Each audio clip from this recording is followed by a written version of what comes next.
least it's not me in that car, you know? I can't believe it. Got it. Oh my God. It's kind of a time to not really know what to do, so. I don't know what happened. At random, too. Why? I don't get it. I don't have any answer. How old is Brian? He's 19. He's 19. What's going on, man? Not much. Cooperate. I am going to cooperate. Okay, so parents have some concerns of some stuff they may have found in your room? Yeah, I believe so. And what would it be? A human head and hands. Like, for real human head and hands? Yes. From? That fellow who went missing recently. Which fellow was that? Warren Brown. Warren Brown? When did he go missing? The night of the 27th. The night of the 27th? Okay, and how did you end up with him? I murdered him. With what? A knife. Why would you have done that? I've always wondered what murder felt like.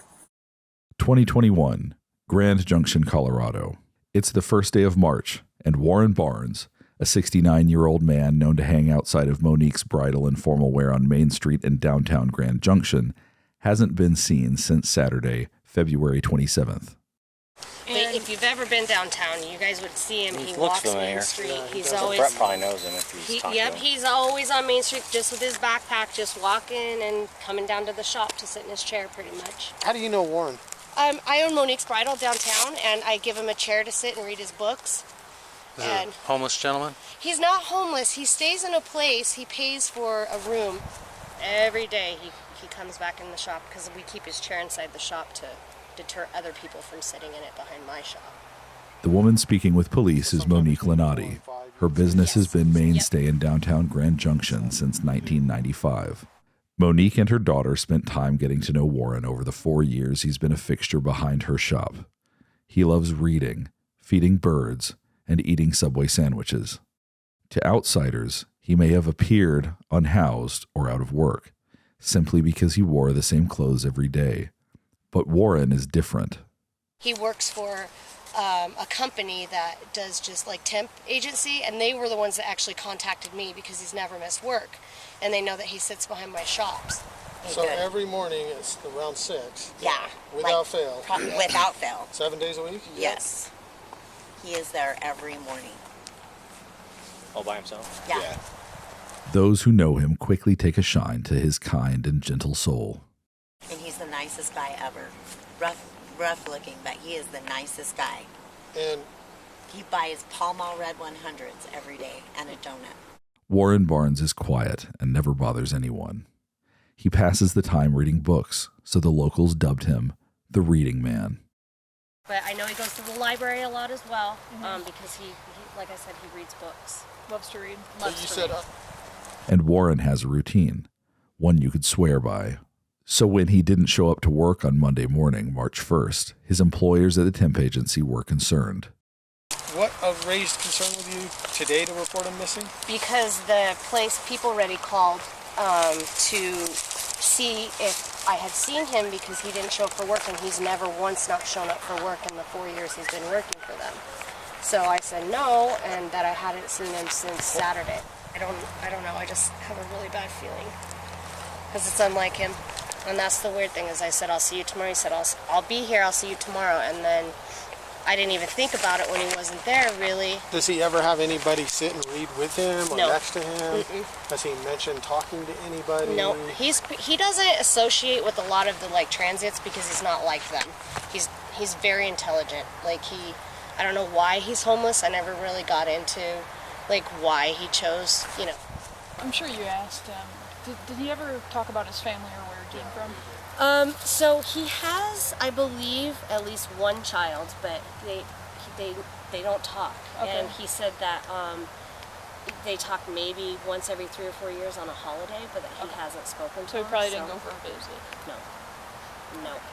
He wouldn't have, and if he was, he would have told the People Ready place he wasn't going to be there for work. He was very all about having that so he could afford his place to stay. With no family that she knows of to call upon, Monique decides to start searching for him on her own. She posts a picture of Warren on her Facebook page asking people to be on the lookout. Meanwhile, 5 miles across town, something odd had been unfolding over the weekend. In the Colorado River just off the Blue Heron boat launch, a car is partially submerged in the water. The driver, 19-year-old Brian Cohee, had accidentally driven his 2007 Ford 500 into the river and was in over his head. Literally. So he called his parents, Brian Sr. and Terry Cohee, to come to his aid, and they called the police for further assistance. The tenor of the scene just off the Redlands Parkway is lighthearted. Everyone's laughing and joking around, even though it's in the middle of the night and it's dark and freezing. Yeah, we made him wait till he was almost 18 before he got his driver's license because we didn't want him having any accidents like they do when they're 16 and 17 and Gotcha. stupid things. Is this your son right here? Yep. Yeah. Hey, partner, you want to come out and talk to me real quick?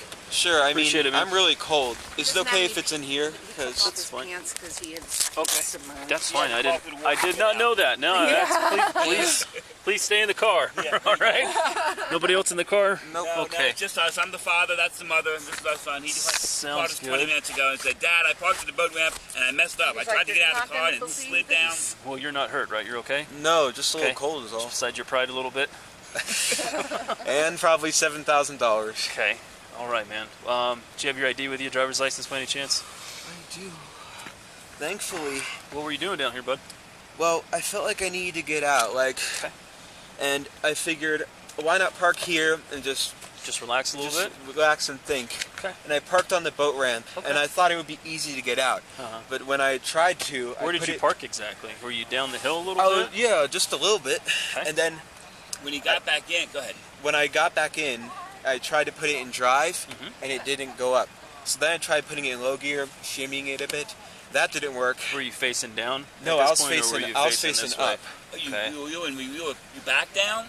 Yeah, That's a really good because idea. that seemed like the easiest way. That is very Because of the propulsion of the rear tires, I figured they would be able to push. Okay. But yeah, then. Okay. Yeah, then it slid into the river. I was able to get out. Because I was like, it's not a crash. He just Dude, it's like parked 8 feet it out in the water. He parked it and basically couldn't get it up. It just lost traction, looks like, and then he actually went in it down in the water. He's not hurt at all, so I'm like, how are you going to get this car out if possible? Does he need to stay here? I'm sorry? Is he free to go? I'm sure he'd like to go home and get warm. I'm sure he'd like to get some pants on. Yeah, right? Yeah, it's not a crash. It's Okay. simple It's mistake. just a stupid Nope. act. So, Yep. All right, I'm going to take him home then, and then we'll come back here and see if we can figure out what's what with the tow truck driver. son has no pants on. After taking Brian home to put some pants on and warm up, the Cohees returned to the scene at the boat ramp around 3 a.m. And this is when things take a turn. The crew recovering Brian Jr.'s sedan from the Colorado River has just spotted something troubling. Hey, quick question for you. Sure. So the back bumper, I don't know, you can probably see it from here. It's a lot of red on the back of that. Yeah. Dripping down it all a little bit. Right underneath the license plate. A little area right there. Okay. Okay. A lot of red. Which means it looks like blood. Blood? Yeah. I don't know if did your son hurt himself on his way out at all? He might have, he just didn't know it. I don't know. That's why I'm asking. It's a good question. He's at home. Is he make sure he's not got a cut or He just said he's going to bed. something out on him somewhere that he's not aware of? Maybe because his adrenaline was a little high. Maybe just have him do like a self-check. Make sure he's okay. Hello? Brian, are you okay? They see blood on the back bumper of the vehicle. Really? Yeah, did you get hurt? No. What? Are you sure you don't have any injuries? No, I'm fine. There's blood on it? We're not sure. We're not sure. It's a red, something red It- underneath the license plate. Similar blood stain. Oh, no. All right. But you're not injured. You don't have any cuts. No, I don't know what would cause blood or whatever it is on the bumper. But you're not injured. No, I'm not injured. Okay. Alright, Freezing. I'll call you back. Ooh, it's cold over there. Is it good? My car good? No, No, Brian, they're good. trying to get it out. They got to rehook it and try it again. They're having trouble getting your car out, buddy. Alright. We'll call you back. Call you back in a little bit. If I can send a message on. Bye. I got to move my car. Sergeant is there. I got to move my car for the driver. Okay. The car is finally removed from the Colorado River, but the blood is still piquing the interest of everyone on the scene. What'd they say about us looking in the trunk? They're good with it. Okay. The officers are unable to get into the trunk. Brian seemingly locked it before driving it into the water. The car is released back into the custody of the Cohees the next morning. Brian Sr. decides to clean his son's car. After all, it had been in the river for hours and badly needed it. So I'm like, okay, I hope I can get this car started for Brian. He's got to work. So right away, I popped the hood, unhooked the battery, because it was dead, tried to charge the battery. I started going through the car, vacuuming out all the water. Right. Did as much as I could Saturday. Went back out there this morning, just to continue. And I opened the glove box, and there was a knife in the glove box, underwater. Okay. The glove box was full of water. Very large knife. Okay.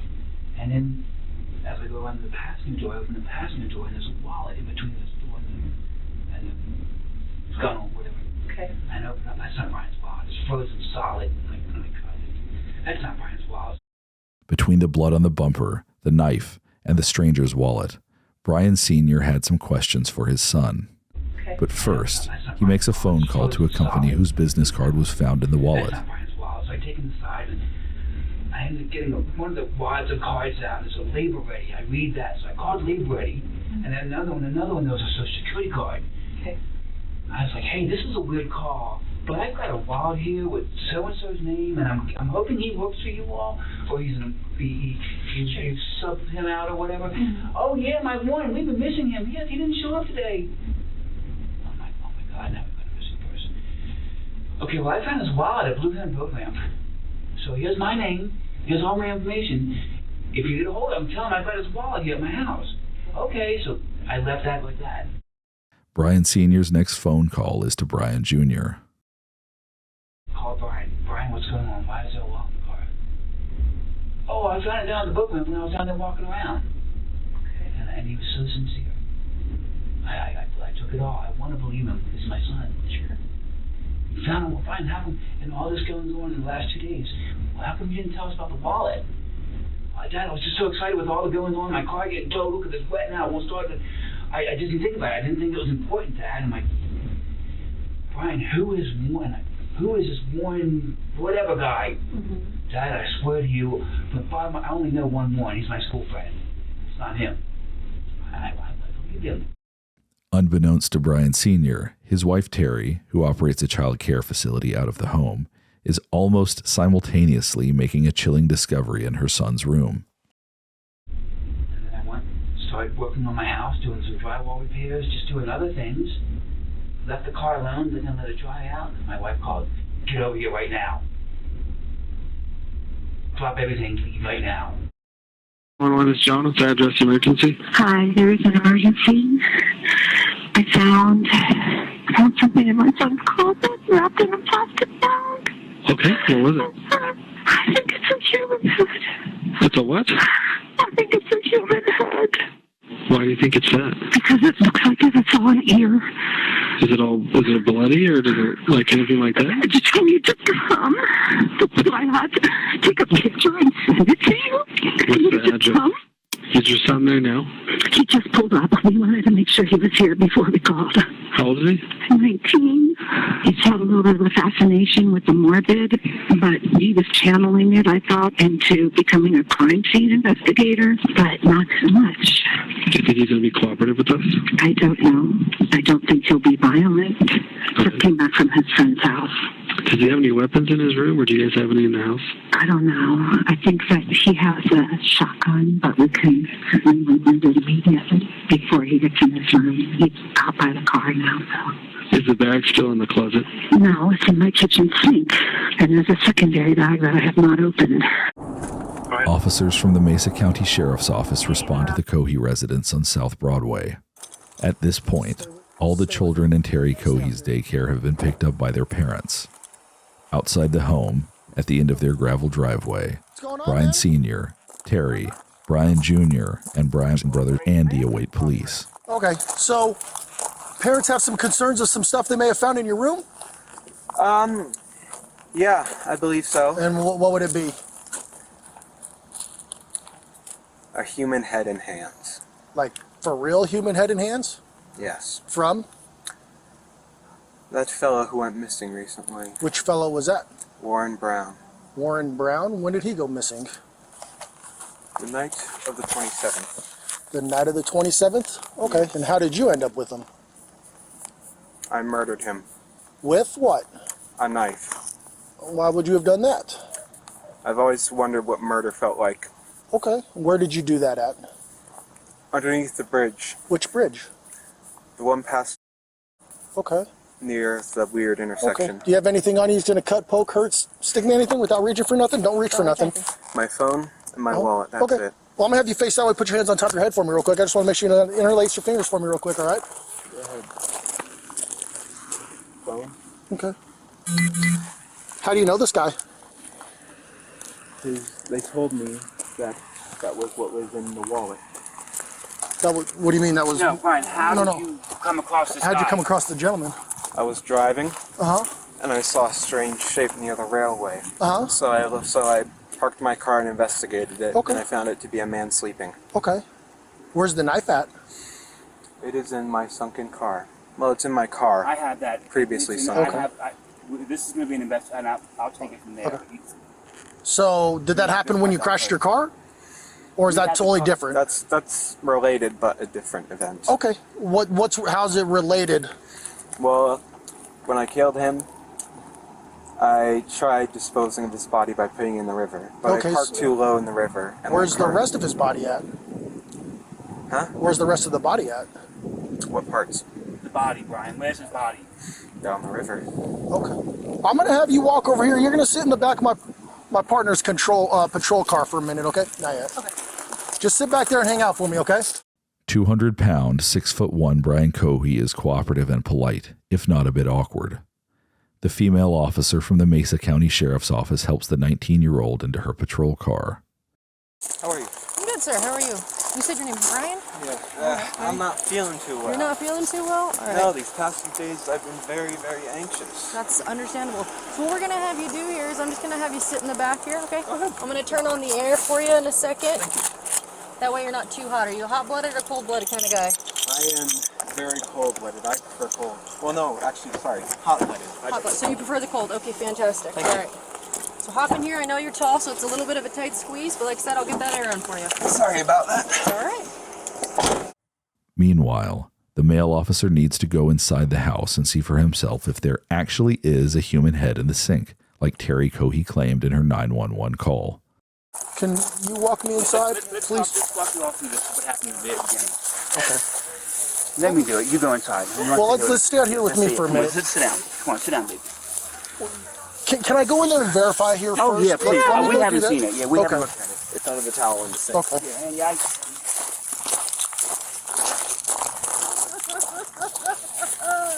Stay with your mother. Give her just make sure that guy goes in the car first. I can stay here. You can go in the sink, right? Okay. Right there. No, you can Yeah. House is empty. Okay. I had a bad feeling about what happened this weekend. Okay. And she said there's a bag in this closet, and she opened it up, and she called me and said, get over here right now. I covered it with a towel. Okay. I didn't want him to see it because we didn't want him to run. I don't want to look at it.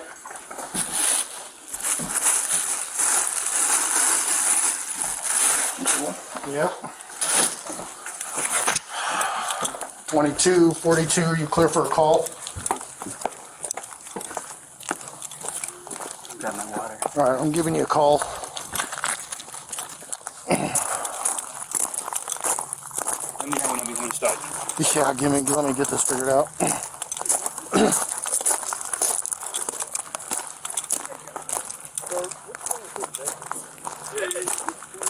Oh, yeah, you might want to call investigations.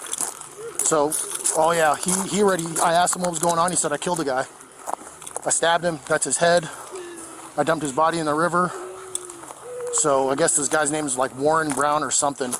So, all right, I'm gonna secure the house. And he said there should be hands and the head's in the sink. The body is in the river. So, what's that? Yeah. What's that? Oh, does it sound by my voice that it looks real? It is. So, okay. After the officer confirms the head is indeed real, Brian Sr. then recounts the story of the last 24 hours again to law enforcement on scene. He left Friday night, late in the morning. Our phone rings at my house. Dad, this is Brian. My son Brian, same name, same birthday, January 10th, my firstborn. My car's stuck in the river. Wait, what? So we go there and he gives us a song and dance, how it was a full moon, he wanted to pull down to the water. And next thing you know, since it's a one-wheel drive, he tried to put it in reverse and the car started sliding, and next thing you know, he ended up in the river. So we get there to pick him up, we call the police at 2 o'clock in the morning. My son put his car in the river.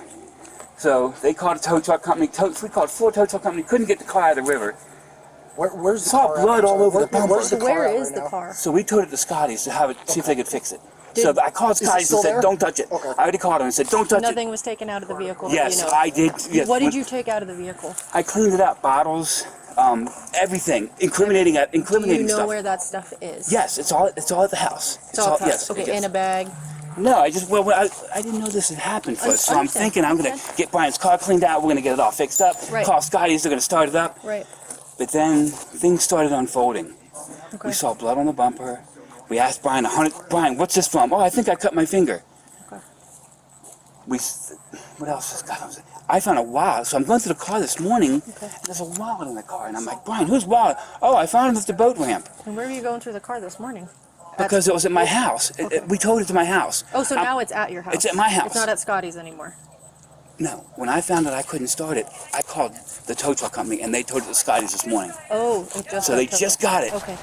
Car was towed there, and I'm like, well, I started pulling out bottles, this, and I'm like, Brian, why is there a knife in your glove box? Dad, I don't feel safe. Okay. So you touched the knife? Oh, absolutely. But the knife was underwater. The car was underwater. Right, okay. So I pulled everything out of the car. Okay. And all of that stuff is in your garage? All the stuff's at my house. Okay. Yeah, so as I was pulling it out, I'm like, what the fuck? The officers update each other on the new information they've gathered while Terry Cohee sobs in the background. So he had the car at his house this morning. He took out knife, a bunch of stuff. Who's? Brian Sr. His house. I have the Hold on one address. second. Go ahead.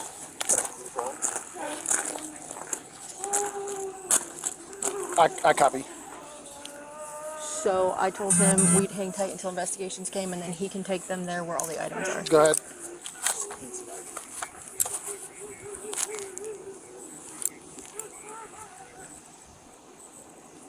No, we're fine. We've got him sitting in a patrol car right now, and it's just the family here, so we're good. I appreciate it. Okay, so where's everything else? 5.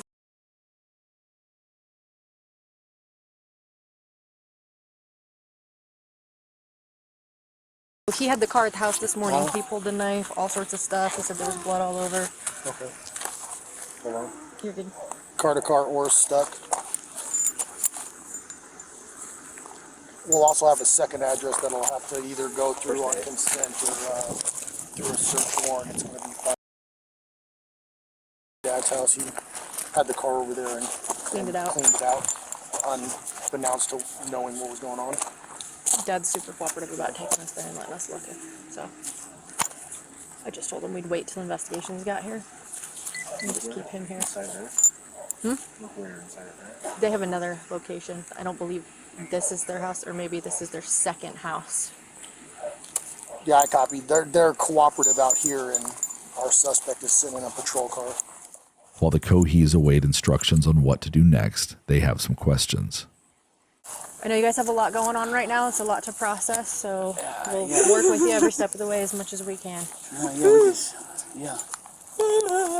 How long till the news company shows up?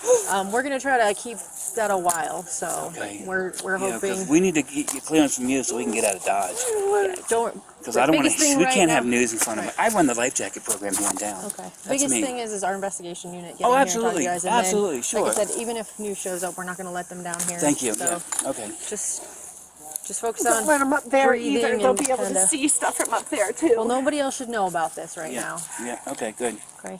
So, and again, be careful who you guys talk to, who you No- tell no- anything. nobody. or You haven't anything. told anybody Nobody knows. anything. Nobody knows but you. Perfect. Same goes for you. Yeah, Are yes. you family? My son. Family, Yeah. Second brother. All right. Second son. Okay. And your name? Nice to meet you. Sorry, we're meeting this way. No, Oh my God, I can't believe At least it's not me in that car, you know? I can't believe it. I'm for sure. Got it. Oh my God. It's kind of a time to not really know what to do, so. I don't know what happened. At random too. Why? I don't get it. Don't have any answer. How old is Brian?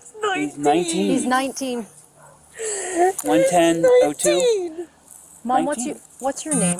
My name's Terry. Terry. Okay. Are you okay? Do you need any medical? Well, we're waiting on a call from my doctor. Okay. Okay.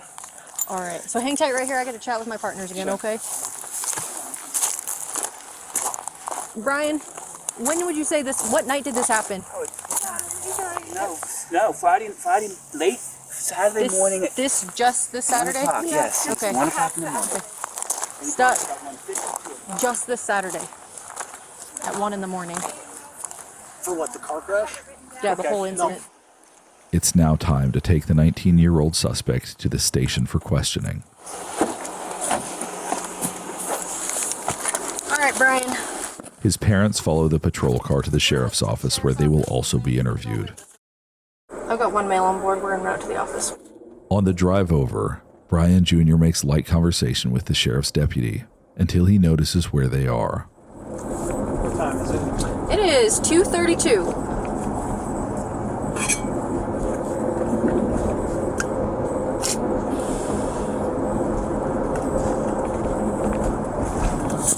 It was under this bridge. It was under this bridge? Yeah. Okay.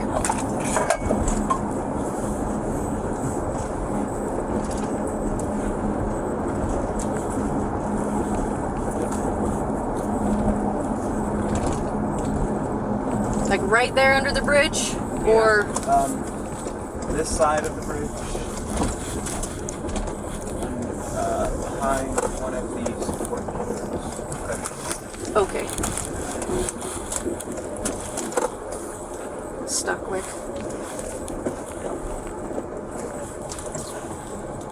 He said it was the bridge here right by the jail.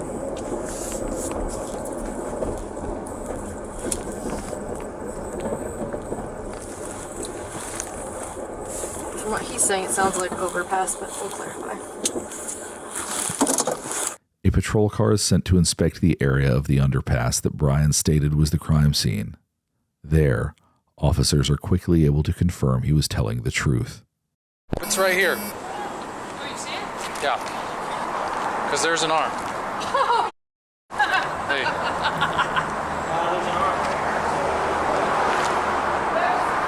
Just search ever. There's an arm, there's another arm. Okay, hold on. Do some pictures. Start right now. There's another one. I don't have a clue. Okay. This is like something out of TV. Yeah. Just having a discussion with the deputy chief about how these kids don't have any remorse.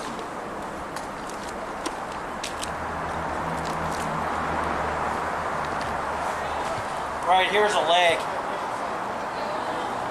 Well, it could be the upper arm or a leg. Well, there's three. There, and there. Pieces down there, I mean.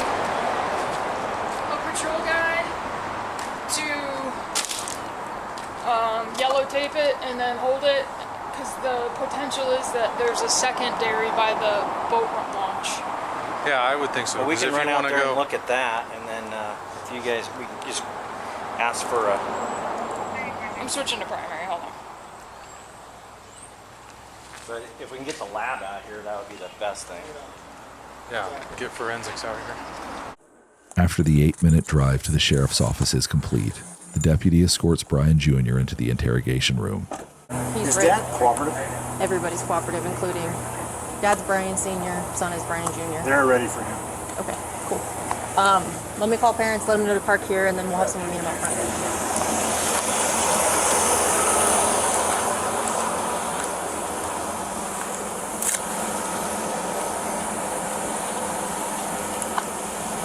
Okay, so what I want you guys to do is if you can pull into the front of the sheriff's office, and when you do that, you're gonna... Okay, no problem. Okay, so you're just gonna pull up in the front of the sheriff's office, okay, and just park up here at the front, and then we will have somebody, most likely myself, will come out here, and I'll look for you, and then as soon as you guys pull up and are just parked, I'll meet you and walk you back, okay? Okay, sounds good. Just hang tight in your car, and then you'll see me come out, and then we can meet then.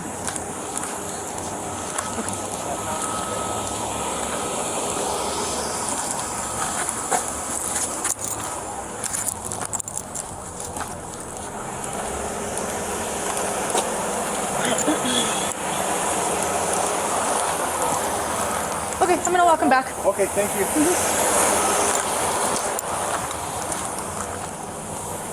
Okay, Brian. Thank you. No problem, sir. Just walk with me. We're gonna walk right this way, okay? You're fine with me not being in cuffs? I'm fine with you not being in cuffs. Okay, thank you.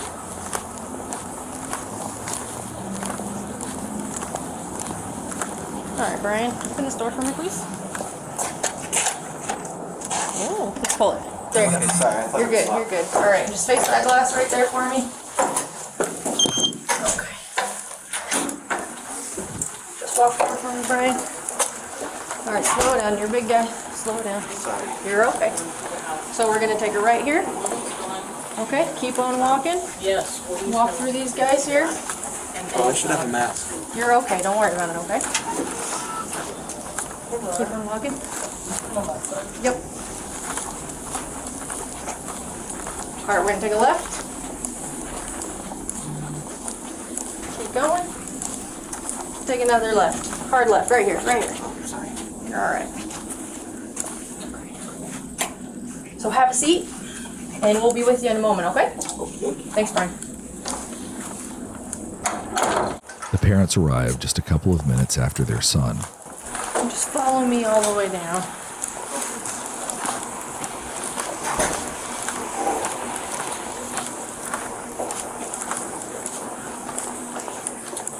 We're gonna have you guys have a seat in here, and we'll be with you shortly. In the interview room, Terry Cohee is understandably upset and anxious. Her eldest son has just admitted to murdering a stranger for the thrill of it. The detective wants to know the question on everyone's mind at this point. What would drive this seemingly non-violent teenager to murder? Tell me about Brian. Does he have any kind of mental issues or disabilities? At 5, we were told he had ADHD. Okay. So we put him on ADHD medicine. He detected it during the summer or weekends only when he was in school. Okay. In middle school, he started exhibiting antisocial behavior. Okay. Just saying things to get kids riled up and thinking it was funny. Okay. And the doctor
works at, and he's been working there for a year in August.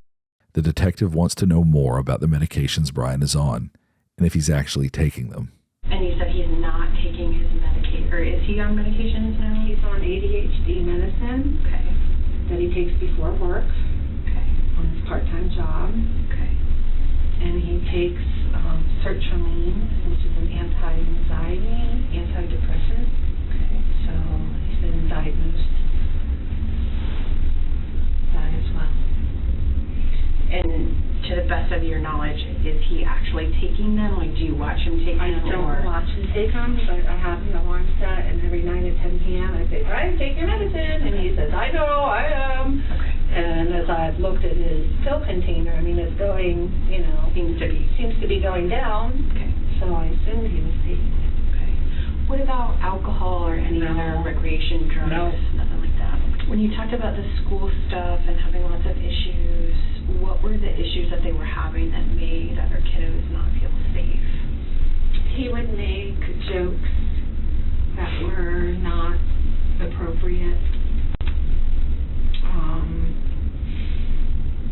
He got suspended a few times, like for behavior that wasn't acceptable. Like this one girl that he knows very well, he knows that she has a lot of issues, and that loud noises frighten her.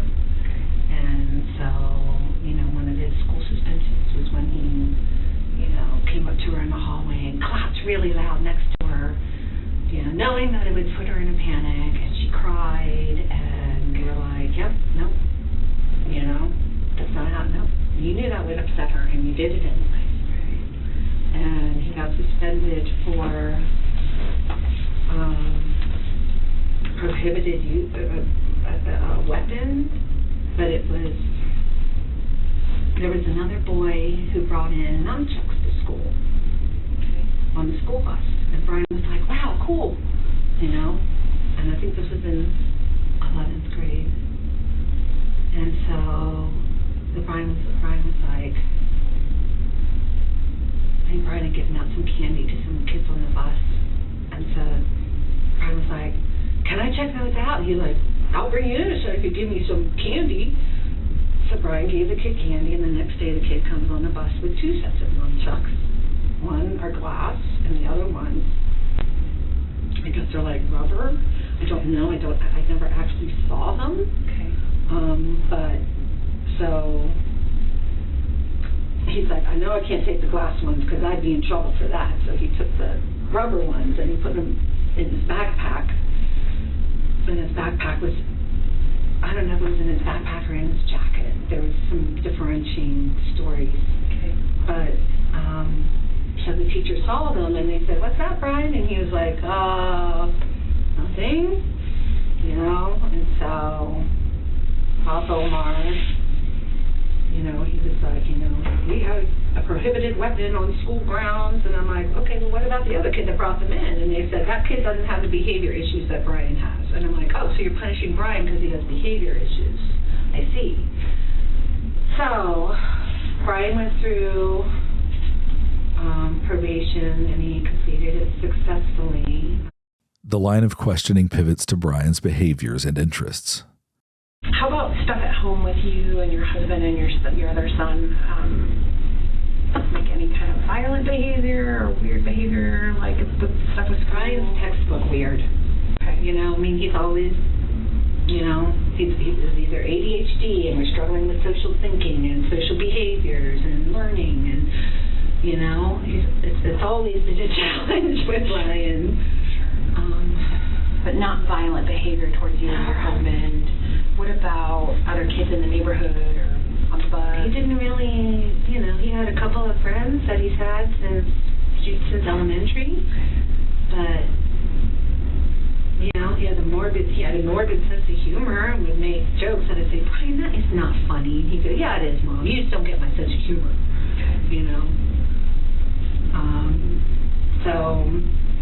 but some of his behaviors that we attributed to autism, like the flat face, maybe isn't attributable to autism.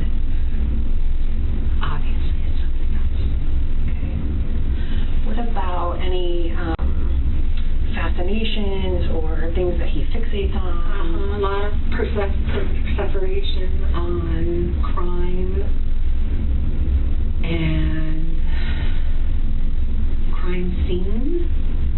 And so he was talking about going into the military in the fall, and when he gets out, having your job. And so I had purchased online a crime scene investigation book for him. You know, it's like ones that they give. You probably read it when you first started out in college. And so I gave that to him, and I was like, so here, Brian, you know, let's channel that curiosity into something positive that you can affect a good change in the world. And he's like, yeah, that's my plan, Mom. But you know, he's not, I'm not going to say always had a fascination. You know, I'm going to say in the last few years. Okay.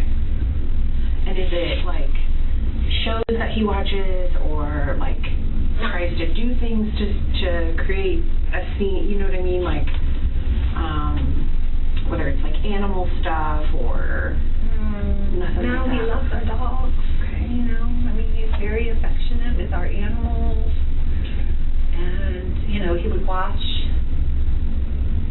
you know, like just last week he watched Silence of the Lambs. But I was like, well, he's 19, not sure, you know. Probably all watched it. I watched it. It doesn't make me a serial killer, you know.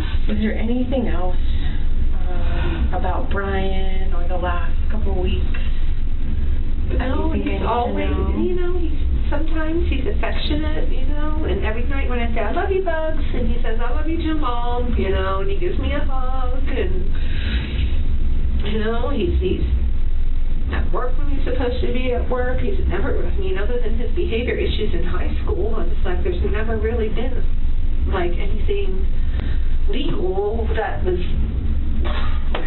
you know, that was a problem, but I was like, you know. When they did his testing,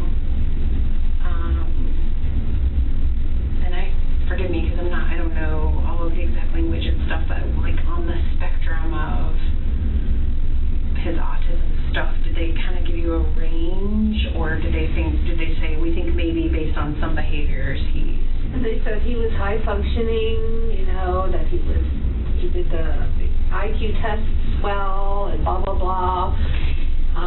But they said, but you know, in going through this, I think that it would be beneficial if he received further testing. And I said, okay, who do I go to? And they gave me a couple names, and I called them, and they said, nope. And then I said, okay, who else should I call? And I called them, and they said, nope. And I said, who else should I call? And I called them, and they said, nope. And there was nobody else to call. Okay. And this services, is she just kind of doing some basic counseling type stuff? She works specifically with autistic children. Okay. And so we were referred to her from. Okay.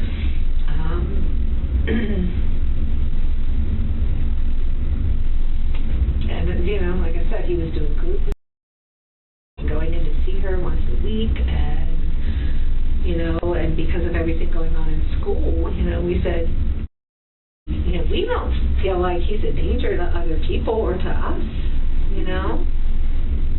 Maybe himself, if, you know, something happens, but, you know, and I was like, do you think he's a danger to others? And she goes, well, from the discussions we had, I can't really make that determination, but.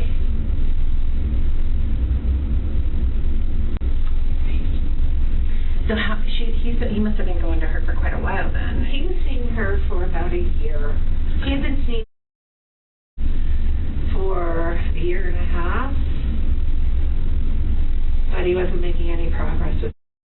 Things just kept getting worse and worse. Behaviors were worse. Like I said, there's never any violent outbursts. Never, you know, just a fascination with some things that I thought we were channeling properly, and you know, his morbid sense of humor, and that I was like, well, Stephen King's got a morbid sense, you know, and he's a freaking millionaire writing books, you know. Brian Sr. is dumbfounded by the situation he's found himself in. Our kids are both doing good. They're okay in school. They don't drink or smoke. So I didn't really have no warnings that this was going to happen. But he quickly realizes that this is not an accurate picture of his son. He's obviously sick. He's obviously very sick. We've noticed weird things about him. Some days he gets cold. Just he looks at me and he has this cold look on his face. And I can just tell that, I don't know if it's from his friends that he's hanging out with or what, but... Tell me about some of the, I know he's had some issues in school, but tell me about Brian from his childhood very growing up. He was good growing up, but I think they diagnosed him early in elementary school with ADHD because he would, he had trouble meeting friends, trouble talking, doing funny things. So he was always kind of on his own. He was a loner. He had friends, a certain amount of friends, but he wasn't like, hey, everybody, he wasn't accepted very well. In school, he wasn't accepted, I know that, but he's got friends that he hangs around with, respectable friends, and we just thought, but it just seems like not friends that would ever, not those kind of friends. Sure. Clean, good friends. Okay. The worst they have is they play video games. They drink too much Pepsi. That's my only complaint when all his friends come over. They stay up too late. None of them are, I don't know what happened. I don't know why, what made him go, and I'll never know that question. I don't know how many times you want to ask me. I don't know why, who, when, where, I don't know anything. I'm just as in the dark about this as you. Still, Brian Sr. maintains there was not a single sign that anything like this would ever happen. Never been physical at all with any family members. Mom, Dad, Brian, dogs. Never any not a cool bone in his body. Never, ever, nothing. As far as his friends know, he's never been in a fight in his life. He's never hit anybody. He's just like his dad. I mean, I've never been in a fight, man. I just saw it was going to be a spin-off of me. Because he's non-violent, but he's not. I don't know what's going on now. Everything's different. By the end of his time in the interview room, Brian Sr. laments the loss of his family's reputation in the community. This is too much for me. I have the same name as my son, and now this has happened. I need to move to Mogadishu or something, because I can't. This is going to kill my family. How do I know this guy's family's not going to come after us? Well, I mean, there's lots and lots of. I don't know how this is going to unravel. Sure. For the sins of my son, I don't know what's going to happen tomorrow. Right. And my wife is just a mess. I mean, just take it one day at a time. That's all you can do anyway. And I know there's lots and lots of unknowns and lots of stuff we don't know. It's going to take us days and weeks to sort things out. So try not to panic in the meantime and think too far ahead. Let's just think about... No, you guys are in charge right now. Terry and I have decided we can't do anything until we're out of this. Until you guys say, okay, you are released. Right now we can't do anything. Well, and... we can't go anywhere. I'm not working anymore. She can't have any more kids anymore. Everything's over. It's all done now. It's over. Our lives are totally over. She runs a licensed in-home daycare. She can't have a license anymore. I don't think that's true. Oh, okay. Well, her parents, when this hits the news, all the kids are going to be pulled out. Maybe. So yeah, everything's going to go belly up here. So if things are going to change, I don't know how it's going to change, but I got a feeling Grand Junction is no longer going to be our hometown because my name's been trashed. In another room at the Mesa County Sheriff's Office, Brian Cohee Jr., now under arrest and charged on suspicion of first-degree murder, has waived his Miranda rights and is ready to talk with investigators. They waste no time getting straight to the point. How did you get here? I murdered someone. Okay. But how did you get to my office? Well, the police drove me here from my mom's house. Okay. You said you murdered someone. I did. Did you know the person? No. No? No. I was driving one night. I was in a, shall we say, bad state of mind. Okay. I saw a strange shape by the railway tracks, so I investigated, and it revealed to be a homeless person sleeping. Okay. I presumed homeless, because he was there. Okay. So, I stabbed him to death. Okay. Then decapitated his head and hands and arms. Okay. I then took the head and put it in my car trunk along with the hands in bags, plastic Ziploc bags. I took it back to my house, cleaned off the knife, tried to hide the head and hands, removed the trash in my car that was stained in blood. And then I tried sleeping. However, I was quite stupid, shall we say, because I decided that's too much evidence. The body needs to be dumped in the river. So I took the body in the trunk, drove it to the Blue Heron drop-off point, and unsuccessfly dumped the body as I parked too low down the ramp. The ramp is mud and dirt, so unless you have four-wheel drive, you're not getting out. And I was unable to get out, and my car flooded. Let's see, I killed him just after 11, February 27th, 2021. And then I dumped the body. I tried to dump the body. I'm trying to remember the time exactly. It was 1 a.m. Okay. And yeah. So that sounds fascinating. What do you want to know? To start back at the beginning and go slow and tell me as many details as you can remember. So, because I mean, I'm already going to jail for this 15 years probably. I have no idea. Because we're at the beginning. It's murder. I mean, I'm going to jail for 20 probably, but so I figured, why fight it? Okay. So what's important to me is to learn as much about you and what you did as I can. Well, as many details as you can give me, the better.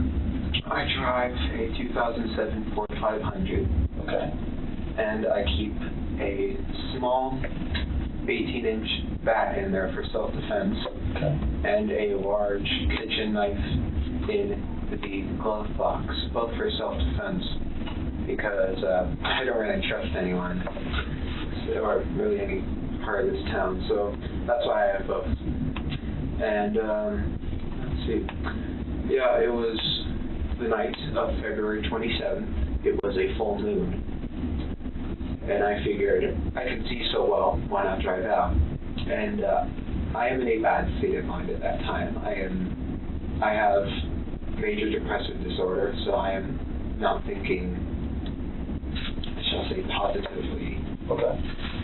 And I'm cruising around for an hour and a half.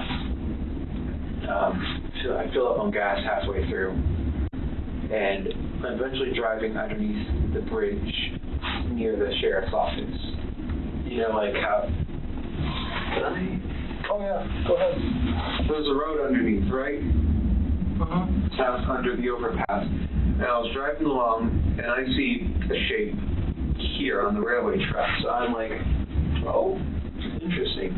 So I go up, and as I'm looking, I see a large thing wrapped in a canvas. Okay. And I'm like, that's a homeless person. So I grab my knife, I put on 3 layers of gloves, because plastic gloves can betray their users because they're so thin, those vinyl gloves, by imprinting your fingerprints through. So I put on 3 on one hand. I took the knife, I pulled back the canvas, and I stabbed his neck. Okay. He was panicking at first in his old man voice. He was in his 50s. I know why I call him old man. He was saying, "What are you doing? What are you doing? Why? Ah!" And I just kept on stabbing his neck. This is okay if I do a demonstration. Oh, yeah. This is him. I was strapped on top of him like this. Okay. And he couldn't fight back. It was actually surprisingly easy. I was barely breaking a sweat. I thought, oh, this guy, he's going to be tough. But no, it was actually surprisingly easy. And during the time, I was growling and making animalistic noises. Why were you doing that? I suppose it was a frenzy. Okay. I was so excited, so rushed up on adrenaline and everything. I was just, woo! And I paused, and he said, "Why are you doing this?" And I said, "I've been wanting to do this for a long time, murder someone." And then I continued. The whole ordeal lasted about a minute and a half. Okay. And I stabbed, when I was finished stabbing him, he took out his last breath, a grunt, and his head was halfway cut off. And and stabs. All the while, no, actually, after I killed him, I just couldn't stop saying, stinky, dirty, dirty, stinky, stinky. It wasn't. I wasn't smelling anything, but... And why were you saying that? I don't know.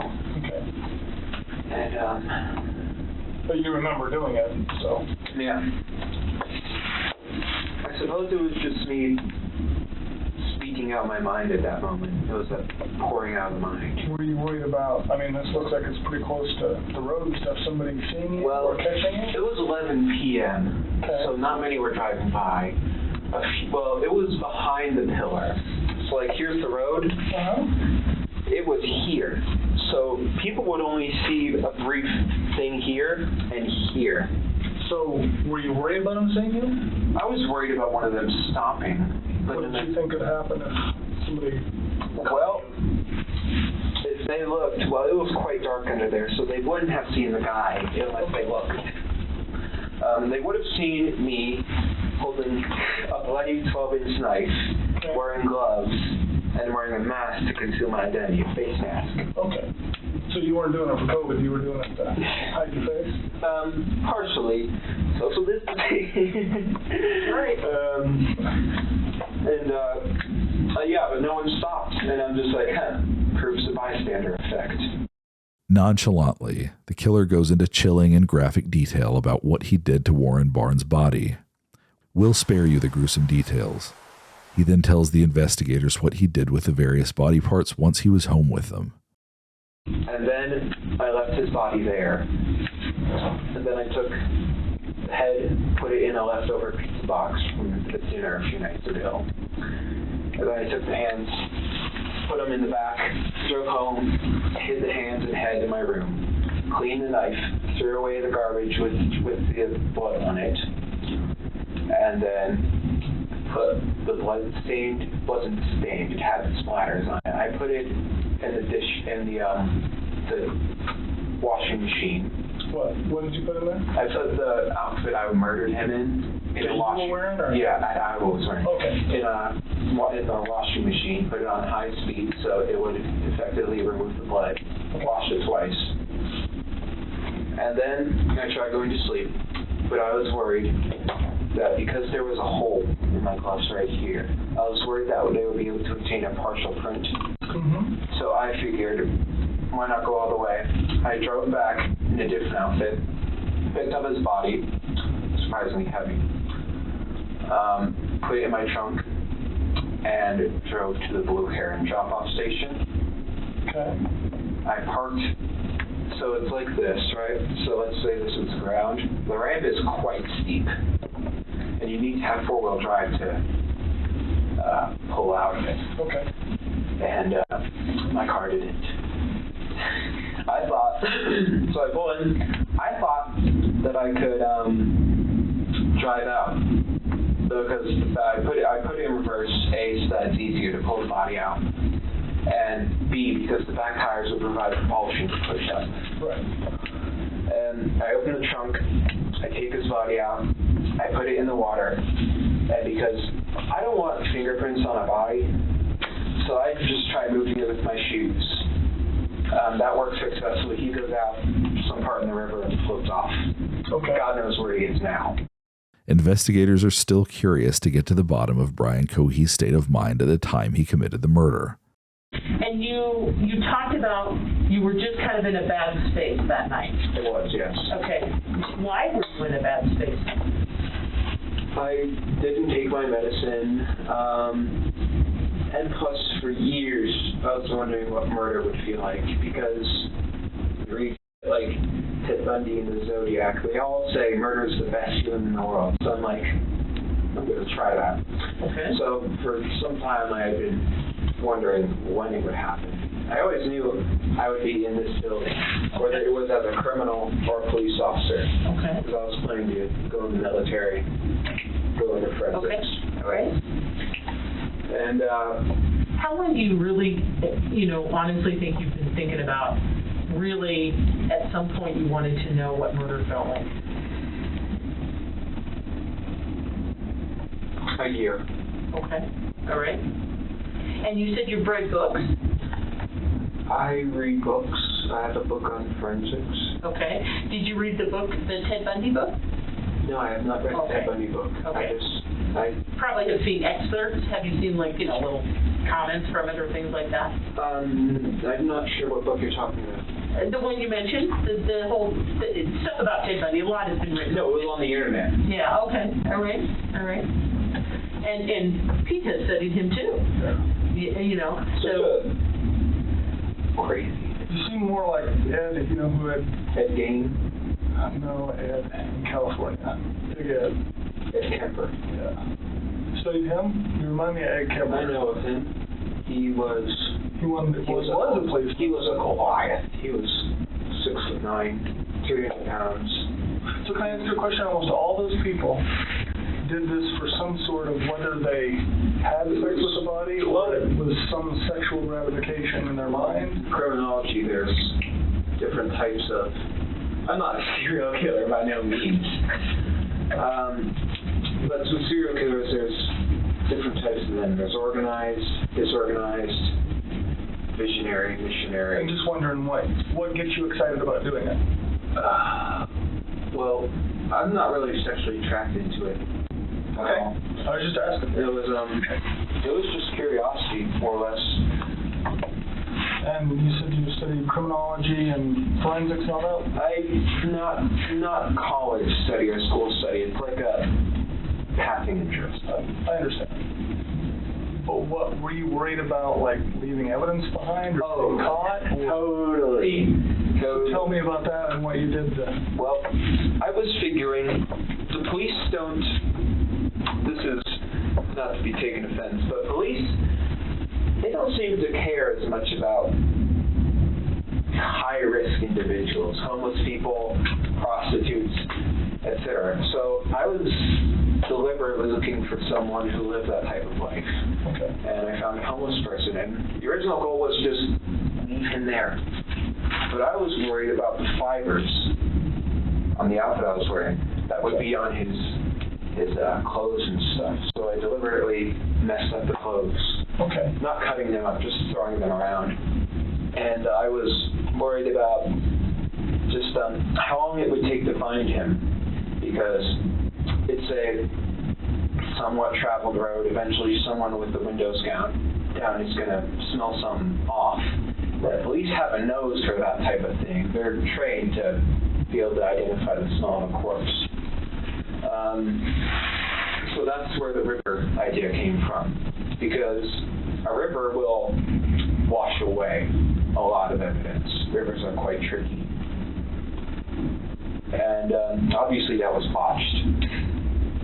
So how long have you been planning or looking for someone to do this with before you found this guy? About a year. About a year? No, 6 months.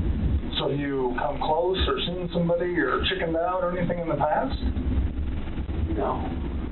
I mean, I was looking for a deliberately secluded place like that one. I wouldn't just go up in Clifton and find someone walking down the street and stab them. No, that's too public. Everyone sees that. Well, have you looked like at the homeless places or anything in the past? I have, yes. I would go on night drives often, maybe once every 2 weeks.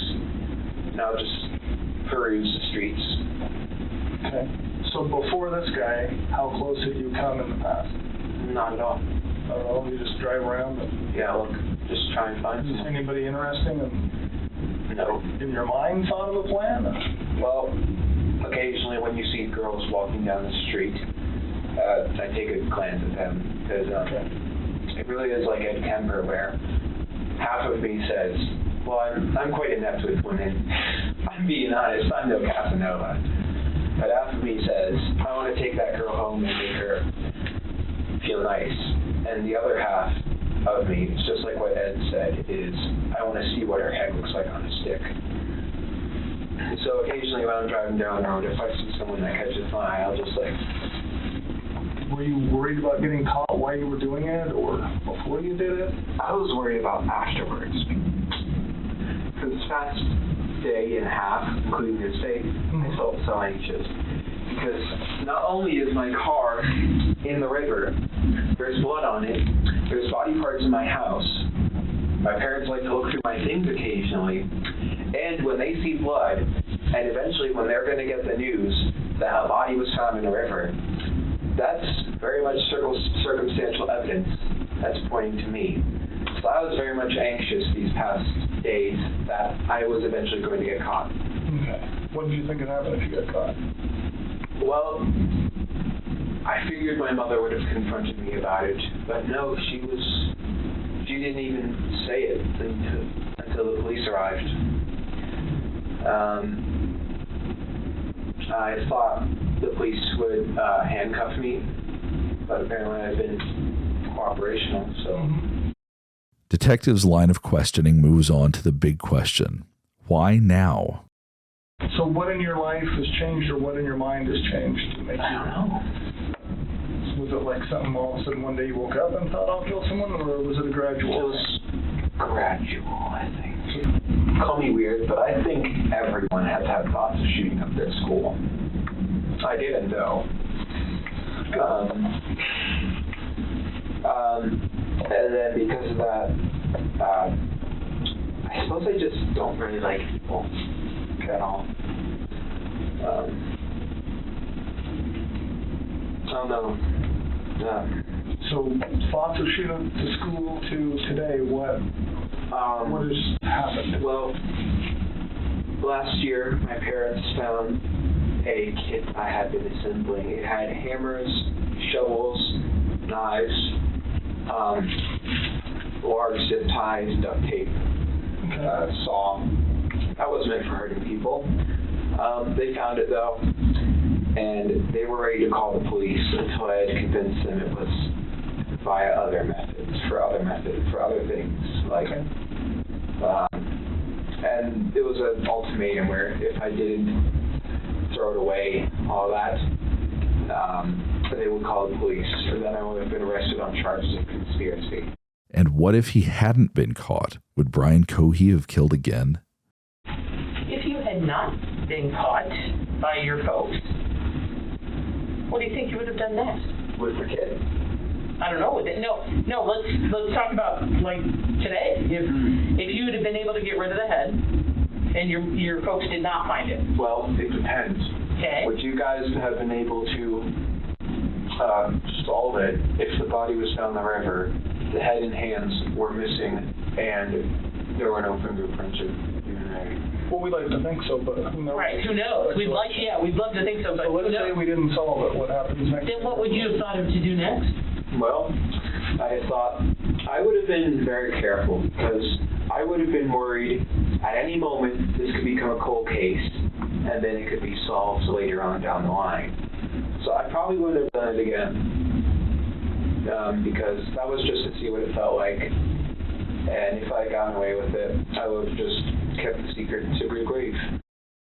Brian Cohee's trial, where he pleaded not guilty by reason of insanity, lasted for 12 days.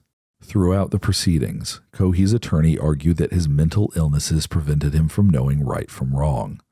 But the jury didn't buy it. They deliberated for 2 days before finding him guilty of first-degree murder. Judge Richard Gurley said that in his 37 years in the court system and 16 years as a judge, this was one of the most horrific cases he's ever seen. Cohee was sentenced to life in prison plus 13.5 years with no chance of parole, a far cry from the 15 years he believed he would receive when he was first interrogated. He is currently serving out his sentence at the Buena Vista Correctional Complex in Chaffee County, Colorado, where he will stay for the remainder of his natural life. Brian Cohee thought that he could get away with murder by taking the life of someone he believed wouldn't be worthy of an investigation. He couldn't have been more wrong. Warren Barnes was not only a beloved man in the downtown Grand Junction community, but most importantly, he was a human being who deserved to be treated with the dignity and respect that he offered others. According to the Colorado Sun, Barnes was a lifelong resident of the Grand Valley and told people that he spent time as a cowboy in the Book Cliff Mountains north of Grand Junction. He had a wife, a daughter, and a granddaughter. A sculpture by ironworker Tim Navin of a tree, chair, and stack of books commissioned by one of the many people whose path intertwined with Barnes, sits in the breezeway outside of Monique's bridal shop where he used to pass the time. His mantra, "And you also," is inscribed on one of the books. The memory of the reading man lives on in downtown Grand Junction, despite a monster's attempt otherwise.